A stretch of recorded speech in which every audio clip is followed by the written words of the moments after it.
नमस्कार मित्रों, स्वागत है आप सबका पीवाईक्यू मित्रा के इस खास वीडियो में। इस वीडियो को बनाने का दो पर्पस है। पहला मोटिवेशन और दूसरा स्ट्रैटेजी। कुछ स्टूडेंट्स लो फील कर रहे हैं, अपने स्टडीज को लेकर मोटिवेटेड नहीं है, और कुछ स्टूडेंट्स राइट स्ट्रैटेजी से अपनी तैयारी नहीं कर पा रहे हैं। तो वैसे सभी स्टूडेंट्स के लिए ये वीडियो बहुत ही इंपॉर्टेंट है। बीपीएससी का फॉर्म फिलअप स्टार्ट हो चुका है 71st बीपीएससी के लिए, और एग्जाम डेट है 30 अगस्त 2025। अगर देखा जाए तो अभी से लेकर 80 दिन आपके पास हैं। अगर घंटों में इसे लिया जाए तो 1920 घंटा है सिर्फ आपके पास। ये टाइम भी कैसे गुजर जाएगा आपको पता ही नहीं चलेगा। ये दिन कब 8 दिन में बदल जाएगा, और ये 8 दिन कब पता चलेगा कि अब दिन ही नहीं बचा और एग्जाम आपके सर पे होगा। तो ऐसा सिचुएशन ना हो कि जो लास्ट में पैनिक हो जाए और जो भी प्रिपरेशन हो वो अपना सही ढंग से ना हो पाए। तो इससे बचने के लिए हमें अभी से ही अपने प्रिपरेशन को ट्रैक पर लाना होगा और सही स्ट्रेटजी के साथ अपना प्रिपरेशन करना होगा। तो सबसे पहले इसके लिए जरूरी है कि आप कितना ऑनेस्ट हैं। आपको अपने प्रति ईमानदार रहना है। आप अपने आप से पूछ सकते हैं ये सवाल कि are you honest with yourself. आप अगर अपने ड्रीम जो देखा है आपने, आपके माता पिता की आंखों में जो आशा है, उसके लिए आप ना 100% दे रहे हैं या नहीं दे पा रहे हैं। अगर इन क्वेश्चंस का जवाब हाँ है, तब तो फिर आपको सक्सेसफुल होने से कोई नहीं रोक सकता। लेकिन अगर इसका जवाब ना है तो अभी सुधरने का समय है। अभी हम लोग अपने प्रिपरेशन को ट्रैक पर ला सकते हैं और अपना टाइम टेबल को उसके अकॉर्डिंग सेट कर सकते हैं। तो यही समय अभी प्रॉपर है जो कि आप अपने प्रिपरेशन को एक धार दे सकते हैं। तो आइए देखते हैं। अब दो तरह के स्टूडेंट्स हैं। हमें एक्टिंग वाली पढ़ाई से बचना है, ये नहीं चाहिए। पढ़ाई तो कर रहे हैं बहुत लोग, लेकिन देखिएगा कुछ लोग होते हैं जो पढ़ाई कर रहे हैं रियल में, और कुछ लोग होते हैं कि जो दिखावे के लिए पढ़ाई करते हैं। तो हमें दिखावे वाली पढ़ाई से बचना है।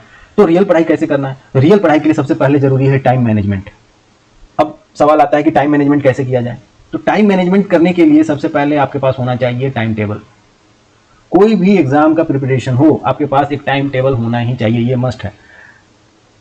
अगर आपके पास टाइम टेबल होगा तो आप एनालिसिस कर पाएंगे कि आपका टाइम कहाँ वेस्ट हो रहा है, उसको कैसे मिनिमाइज किया जाए, और अपने वीक एरियाज स्ट्रॉन्ग एरियाज को किस तरह से बैलेंस किया जाए, और वीक एरियाज पे अपने टाइम को कैसे ज़्यादा डिवोट किया जाए ताकि आप अपने स्कोर्स को इंक्रीज कर पाए। और दूसरा होता है रिवीजन। अगर एग्जाम हॉल में कंफ्यूज होने से बचना है तो उसका ये एकमात्र उपाय है रिवीजन। आप जितना ज़्यादा रिवाइज करोगे उतना ज़्यादा आप कंफ्यूजन से बचोगे। रिवीजन को ऐसा कह सकते हैं कि डायरेक्टली इक्वल टू रिटेंशन है। आपका मेमोरी कितना रिटेन कर पाता है ये रिवीजन पे डिपेंड करता है। आप जितना ज़्यादा रिवाइज करोगे आपका मेमोरी उतना ज़्यादा रिटेन कर पाएगा और एग्जाम हॉल में कंफ्यूज होने से बच जाएंगे। तीसरा आता है पीवाईक्यू एनालिसिस। पीवाईक्यू एनालिसिस अपने प्रिपरेशन का एक बहुत ही इंपॉर्टेंट पार्ट है। ये हमें डायरेक्शन देता है कि हम लोग सही डायरेक्शन में प्रिपरेशन अपना कर रहे हैं या नहीं, या अगर नहीं कर रहे हैं तो अपने प्रिपरेशन को उस लेवल तक लेकर जाना है और अपने प्रिपरेशन में उस तरह के क्वेश्चंस को, उस तरह के थीम्स को इंक्लूड करना है। अब पीवाईक्यू एनालिसिस कैसे करते हैं? पीवाईक्यू एनालिसिस में क्या है? देखिए, हर बार पीवाईक्यू आता है, लोग देखते हैं कि हाँ इस बार 70 बीपीएससी का पीवाईक्यू है, ये 69 बीपीएससी का पीवाईक्यू है, लेकिन हमें उस पीवाईक्यू को सिर्फ उस क्वेश्चन की तरह नहीं देखना है, उसका एनालिसिस करना है प्रॉपर। और उसका एनालिसिस कैसे करना है? तो उसके एनालिसिस को हम दो पार्ट में डिवाइड कर सकते हैं। एक क्वेश्चन टाइप। बीपीएससी इवॉल्व हो रहा है। पहले अगर देखेंगे तो बीपीएससी में ज्यादातर वन लाइनर क्वेश्चंस और फिर स्टेटमेंट वाला भी रहता था। लेकिन अब हाल के दिनों में देखा गया क्या है कि match the following, assertion reason, ये सभी क्वेश्चंस के टाइप पूछे जा रहे हैं।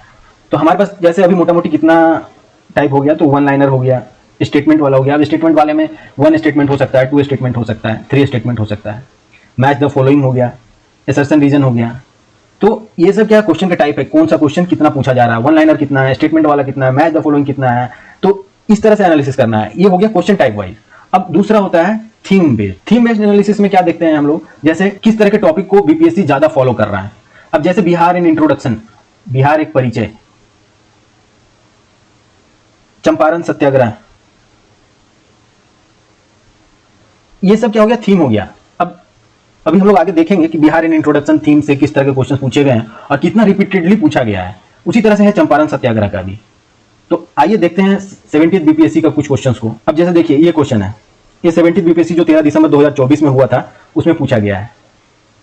इस पेपर में देखा गया कि 5 question out of 150 match the followings के थे। जहां एक एक मार्क्स इंपॉर्टेंट है, वहां समझ लीजिए कि अगर 5 क्वेश्चन आपके मैच द फॉलोइंग्स के ही रहेंगे तो बच्चे घबरा जाते हैं। मैच द फॉलोइंग्स में क्योंकि इसमें टाइम देना पड़ता है, चारों पेयर को जानना पड़ता है, इस तरह का है। लेकिन अभी हम लोग डिस्कस करेंगे तो आपको लगेगा कि कितना इजीली हम लोग सॉल्व कर सकते थे। 70 बीपीएससी प्रीलिम्स जो अभी हुआ है जस्ट रिसेंटली 13 दिसंबर को, उसी के क्वेश्चंस को हम लोग देख। इस क्वेश्चन का बात किया जाए तो इसमें देखिए खाकसार, बहुत सारे बच्चे खाकसार देखकर ही इस क्वेश्चन को छोड़ देंगे कि ये तो हमें पता ही नहीं है। लेकिन हमें ऐसा नहीं करना। हम लोगों को जब भी कोई लेंथी क्वेश्चन मिले या मैच द फॉलोइंग हो या स्टेटमेंट वाइज हो, उसमें हम लोगों को कोई ना कोई शॉर्ट तरीका जरूर रहता है कि जिससे कि हम लोग आंसर को इजीली पहुंच सकते हैं।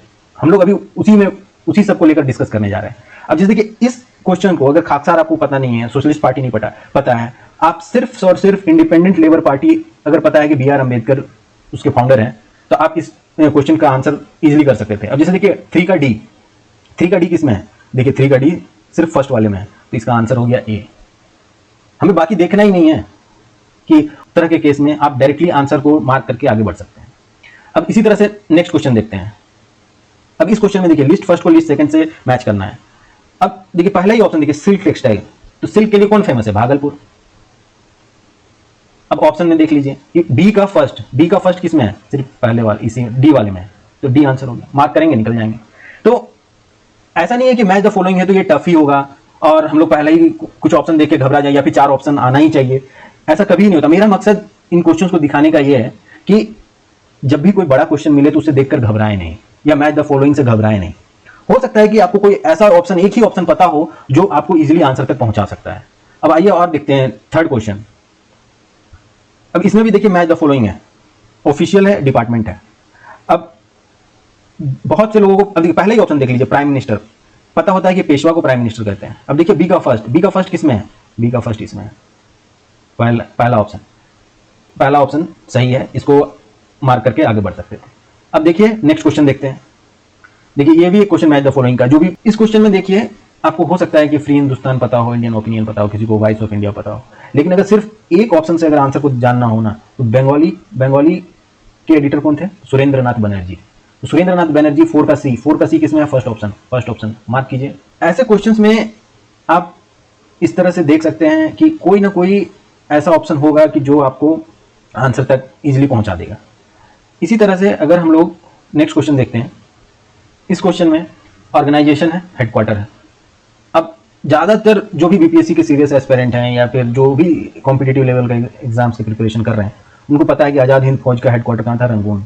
अब 4 का डी देखिए एक ही ऑप्शन में है, वो ऑप्शन सी को मार्क कीजिए।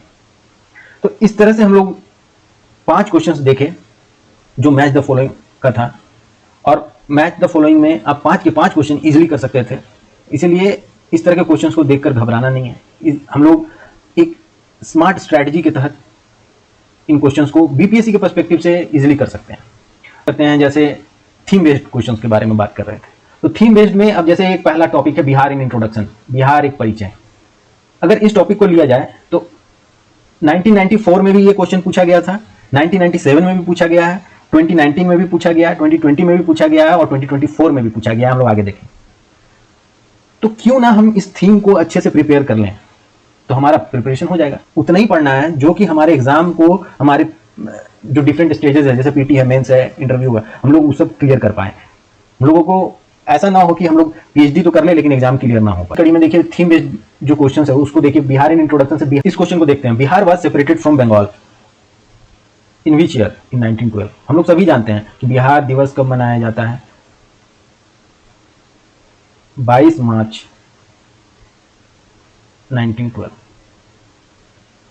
अब देखिए सिर्फ और सिर्फ इसी डेट से देखिए कितने क्वेश्चन थे। हर 39 बीपीएससी में आया, और देखिए सेम क्वेश्चन 42nd बीपीएससी में भी आया। Bihar was separated from Bengal 1912। इसी क्वेश्चन को थोड़े अलग तरीके से पूछा गया 65th बीपीएससी में, जो 2019 में हुआ। What is the significance of Bihar Diwas that is celebrated on March 22 every year? अब देखिए हम लोग इसे जस्ट पहले देखे थे कि 22 मार्च 1912 को बिहार दिवस मनाया जाता है। तो देखिए सेम क्वेश्चन पूछा गया है, what is the significance of Bihar Diwas that is celebrated on March 22 every year? So answer is C, option C. To commemorate Bihar's separation from Bengal presidency in 1912. Same question अब देखिए 66 बीपीएससी में, when was Bihar established? Answer is option B, 1912. तो आप देख रहे हैं कि जैसे सेम क्वेश्चन पूछा गया, same question, exactly same question तो 3 बार पूछा गया कि Bihar was separated from Bengal, Bihar was separated from Bengal, when was Bihar established, और ये भी सेम क्वेश्चन है. तो रिसेंटली देखिए अभी पूछा गया था 70th बीपीएससी में भी, when did new Bihar province came into force during British rule? Answer is March 1912, C option. British शासन के दौरान नया प्रांत बिहार कब अस्तित्व में आया? आंसर ऑप्शन सी, मार्च. तो हम लोगों ने देखा है कि कैसे एक थीम को अगर पकड़ा जाए तो हम लोग अपना प्रिपरेशन कर सकते हैं on the basis of themes. आप लोगों के लिए एक होमवर्क रहेगा, जैसा कि हम लोग देखें कि बिहार एंड इंट्रोडक्शन से बीपीएससी ने इतने सारे सवाल पूछे हैं डिफरेंट ईयर्स में. उसी तरह से आप लोगों को नीचे कमेंट बॉक्स में ये कमेंट करके बताना है कि चंपारण सत्याग्रह से रिलेटेड बीपीएससी ने कौन कौन से ईयर में क्वेश्चन पूछे हैं. अब बात करते हैं कि इस चैनल में आपका वैल्यू एडिशन क्या होगा. तो हम लोग इसमें बात करेंगे टॉपिक वाइज पीवाईक्यू कंपाइलेशन का. जहां कहीं होगा हम लोग ट्रिक्स भी यूज करेंगे, एलिमिनेशन ट्रिक. अगर इंटेलिजेंट गेस हो वहां भी इंटेलिजेंट गेस हम लोग करेंगे. एग्जाम हॉल में आपका स्ट्रेटजी कैसा होना चाहिए, इन सब चीज़ों पर बात करेंगे. अगर आप लोगों का साथ मिला तो 60 डेज टारगेटेड प्लान लेकर आएंगे.